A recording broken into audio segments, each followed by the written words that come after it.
Oke guys, assalamualaikum warahmatullahi wabarakatuh. Kita akan mendengarkan sedikit ya apa yang diucapkan oleh Bapak Yusuf Mansur ya. Oke. Halo, itu kan sama nih kayak sekarang saya. Mansur, ngomong saham, saham, saham, saham, dan saham. Petren lurusin. Emang kita lagi ngurusin apa? Emang kita ngurusin saham itu, emang ngurusin apa? Emang kita ngurusin kemudian masuk perusahaan sana, perusahaan ini, menyebut ini, menyebut itu. Emang buat siapa? Yang saya lakukan buat Petren. Bisa saya ngajak ngomong Anda semua. Saya butuh duit 1 triliun buat ngerjain Petren. Bisa. Mau Anda patungan? Mau. Kalaupun mau dan saya terima duit Anda, maka saya akan makin bermasalah hari ini. Maka itulah saya ngamen. Saya ngasong. Demi siapa? Demi Anda semua. Demi satu nama, Petren.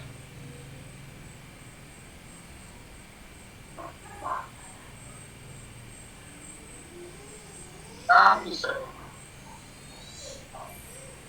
Anda tahu saham kami sekarang berapa? Yang satu nilainya bakal 1,4 triliun rupiah. Bukankah kita butuh dana? Anda tahu, untuk menghidupkan satu kota, tanya teman-teman direksi, untuk menghidupkan satu kota, Bung Petren kemudian menguasai satu kota, sebutlah kota di mana istri saya lahir, kota Tangerang. Kita butuh dana 20 miliar saudara-saudara semua. Dari mana duitnya? Dari mana duitnya?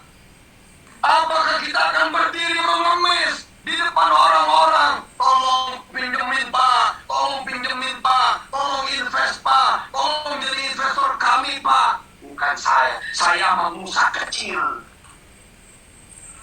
Saya umatnya Muhammad. Allahumma sholli wa sallim wa barik alaihi wa ala alihi.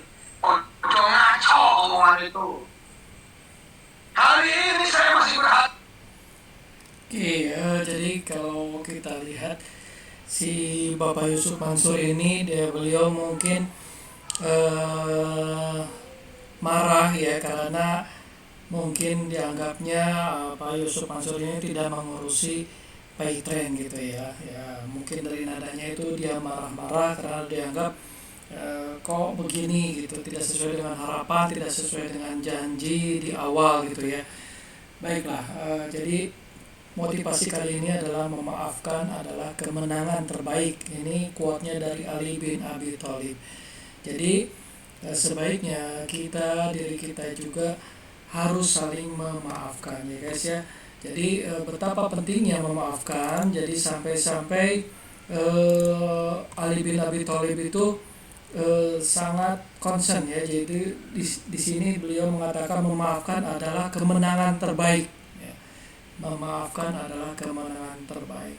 Ya mungkin semua orang tidak ada yang mau rugi, termasuk Bapak Yusuf Mansur ini tidak mau rugi, tidak mau merugikan ya. Tidak ada di dunia pun satu orang pun yang mau rugi dan merugikan orang lainnya. Jadi mungkin yang terjadi adalah mungkin musibah ya, musibah. Bagaimana kita memaafkan orang yang sudah kita percayai ternyata meleset dari apa yang dijanjikannya gitu ya.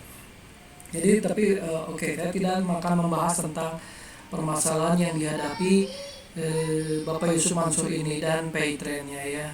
Cuma yang mau saya garis bawahi bahwa Islam itu selalu mengajarkan umatnya untuk saling memaafkan.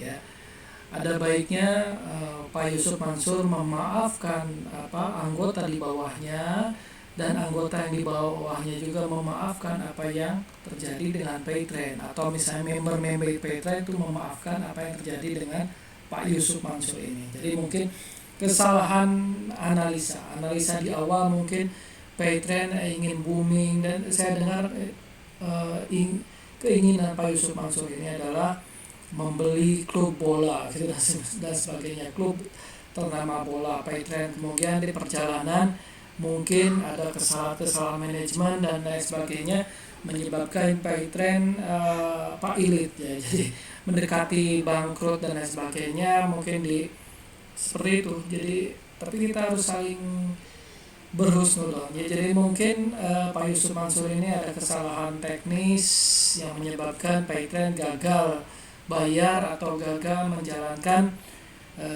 misi visi di awal. Jadi bagaimana kita sebagai member manapun gitu ya, ada kalanya kita juga pernah mengikuti MLM dan lain sebagainya tidak sesuai dengan apa yang diharapkan dan apa yang dijanjikan. Itu hal yang biasa. Bisnis itu adalah hal yang biasa, untung dan rugi. Mungkin dalam hal ini di awal booming Paytrend, kemudian di akhir-akhir mungkin ada kesalahan manajemen, jadi artinya membutuhkan dana yang cukup besar. Jadi mungkin saya mau menggarisbawahinya adalah Islam selalu mengajarkan umatnya untuk saling memaafkan. Tentunya memaafkan itu harus dengan ada sabar. Sabar itu juga nanti sabar secara ukhuwah Islamiyahnya akan terwujud. Jadi walaupun misalnya tidak semua anggota member Paytrend itu beragama Islam, ya minimalnya ukhuwah insaniyah. Jadi ada ukhuwah Islamiyah dan ada ukhuwah insaniyah. Jadi sesama manusia. Jadi sesama manusia harus saling sabar dan memaafkan ya. Jadi ini ada juga yang menjadi terakhir adalah wali kota Surabaya. Jadi Tri Risma hari ini artinya akhirnya membuka pintu maafnya kepada seorang yang telah menghinanya ya. Yang saya dengar adalah namanya Zikria Zatil ya kalau nggak salah. Jadi karena Zikria ini mungkin ngatai Ibu Tri Risma hari ini gitu ya, akhirnya muncul perdebatan dan lain sebagainya, hinaan dan lain sebagainya, tetapi akhirnya Ibu Tri Risma hari ini memaafkannya. Jadi membuka pintu maaf bagi orang yang menghinanya. Jadi saling memaafkan ini memang sudah dicontohkan oleh Nabi Muhammad SAW. Jadi beliau ini terkenal orang yang paling baik akhlaknya dan perangainya. Jadi berkat kebaikannya Nabi Muhammad SAW disegani oleh kawan dan juga lawan. Jadi kebencian tidak pernah beliau balas dengan amarah dan dendam. Jadi sekali lagi kebencian tidak pernah dibalas dengan amarah dan dendam, melainkan dengan kesabaran. Jadi di sini perlu saling sabar ya. Ibu Tri Risma hari ini harus sabar. Masyarakat juga harus sabar, Pak Yusuf Mansur harus sabar, member Paytrend juga harus sabar. Nah, jadi kalau semuanya sabar, jadi semuanya bisa menang. Jadi harus saling memaafkan, maka akan ada kemenangan bersama gitu ya. Nah, dari Aisyah radhiyallahu anhu pernah ditanya terkait watak pribadi Rasulullah, ia pun menjelaskan, jadi adalah Rasulullah SAW orang yang paling bagus akhlaknya. Beliau tidak pernah kasar, berbuat keji, berteriak-teriak di pasar, dan membalas kejahatan dengan kejahatan. Malah beliau pemaaf dan mendamaikan. Jadi hadis riwayat Ibnu Hibban. Ya.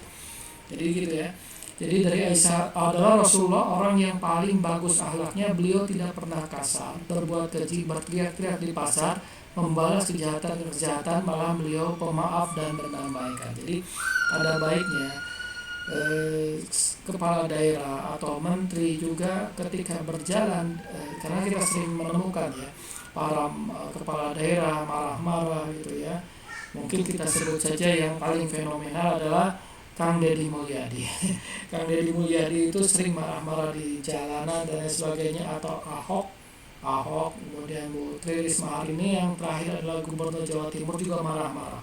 Itu sebetulnya menurut hemat saya itu tidak cocok ya. Sebagai kepala daerah jangan marah-marah. Jangan, Nabi Muhammad sendiri tidak mengajarkan berbuat kasar ya, apalagi berteriak-teriak di pasar. Ini hadis riwayat Ibnu Hibban ya.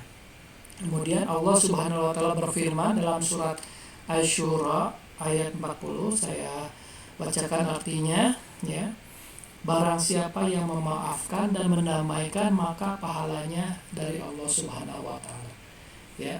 Jadi harus memaafkan dan mendamaikan. Kemudian Allah Subhanahu wa taala berfirman juga dalam surat Al-Hujurat ayat 10, artinya orang-orang beriman itu sesungguhnya bersaudara. Sebab itu perbaikilah hubungan antara kedua saudaramu itu. Jadi yang berselisih paham, ini Bapak Yusuf Mansur dengan membernya berselisih paham, kemudian Ibu Tri Risma hari ini dengan rakyat gitu, kemudian Kang Deddy Mulyadi dengan rakyat dan sebagainya. Itu alangkah baiknya orang-orang yang disebut orang yang beriman itu sesungguhnya bersaudara. Sebab itu perbaikilah hubungan antara kedua saudaramu itu. Jadi yang saling gontok-gontokan ini harus didamaikan, ya. Kemudian Allah Subhanahu wa taala juga mengingatkan di antara nikmat yang besar Allah Subhanahu wa taala jadikan para sahabat saling mengasihi dan mencintai. Padahal sebelumnya mereka saling bermusuhan. Kita sering menemukan ya sejarah-sejarah bahwa sahabat sebelumnya saling bermusuhan, tapi akhirnya bisa saling dirangkul gitu ya. Walaupun akhirnya juga bermusuhan lagi ketika Nabi Muhammad SAW wafat ya mungkin dalam bidang politik ya, saling kubu Aisyah, kemudian kubu Ali bin Abi Thalib, kemudian ada kubu-kubu lainnya, kubu-kubu Umar, kubu-kubu Abu Bakar As-Siddiq, sampai sekarang juga berkubu-kubu yang notabene ada yang pendukung Syiah dan Ahlus Sunnah gitu ya, berkubu-kubu karena setelah peninggalan Nabi Muhammad SAW itu saling berkubu-kubu. Seharusnya kita saling bersaudara, harus saling memaafkan. Kita tidak boleh menjelekkan Syiah, kemudian Syiah juga tidak boleh menjelekkan Ahlus Sunnah, begitu ya. Bagusnya seperti itu ya. Kemudian karena kita ini adalah bersaudara ya. Kemudian Allah SWT juga mengingatkan di antara nikmat yang besar Allah Subhanahu wa taala jadikan para sahabat mengasihi dan mencintai ya. Kemudian ingatlah akan nikmat Allah kepadamu ketika kamu dahulu masa jahiliyah bermusuh-musuhan. Kemudian Allah mempersatukan hatimu, lalu jadilah kalian orang-orang yang bersaudara karena nikmat Allah. Ya, jadi dari Quran surat Ali Imran ayat 103. Kemudian sabar dalam Islam juga menjadi sikap yang harus dimiliki oleh seorang muslim dalam menjalankan kehidupan. Jadi pentingnya sikap sabar juga telah digariskan dalam firman Allah, tetapi orang yang bersabar dan memaafkan sesungguhnya perbuatan yang demikian itu termasuk hal-hal yang diutamakan. Quran surat Asy-Syura ayat 43. Jadi demikian. Jadi kita harus saling memaafkan ya. Atasan memaafkan bawahan, bawahan memaafkan atasan, itu adalah kemenangan yang terbaik. Wallahu a'lam. Wassalamualaikum warahmatullahi wabarakatuh.